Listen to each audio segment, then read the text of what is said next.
हमारे YouTube channel DJ Lavkesh भाई को लाइक सब्सक्राइब करना ना भूले।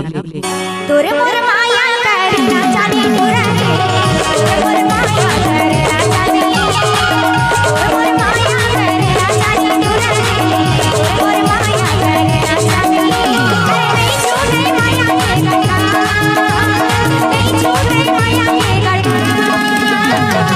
YouTube चैनल डीजे लवकेश भाई को सब्सक्राइब जरूर करें।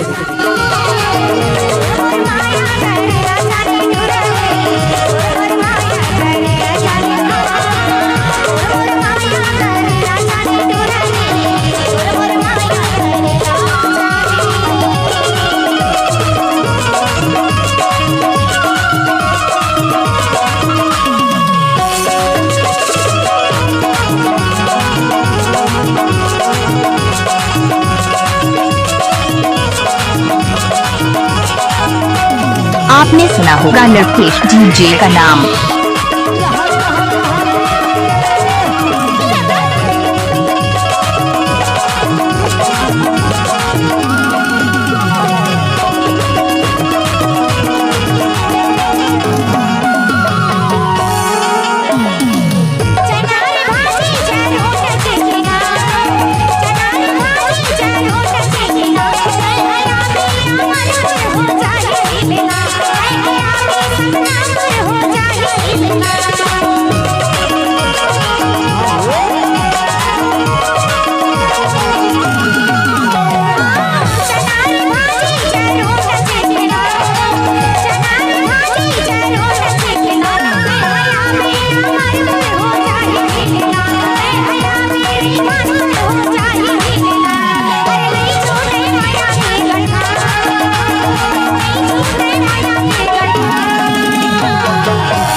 तोरे मोर माया करना जाने तोरे मोर माया करना जाने तोरा के तोरे मोर माया करना जाने तोरे मोर माया करना जाने तोरा के तोरे मोर माया करना जाने।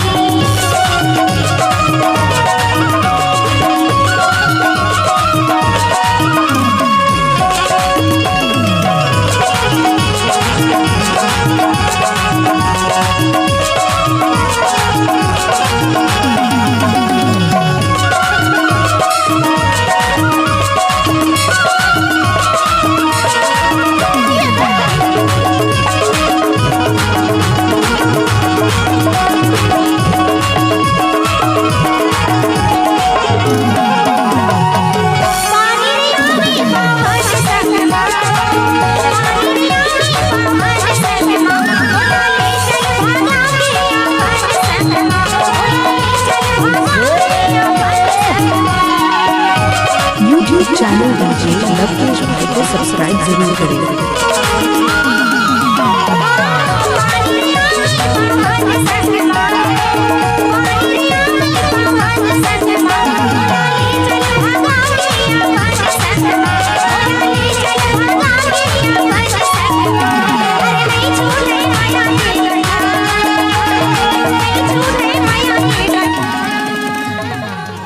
डीजे लवकेश आपका हार्दिक स्वागत करता है।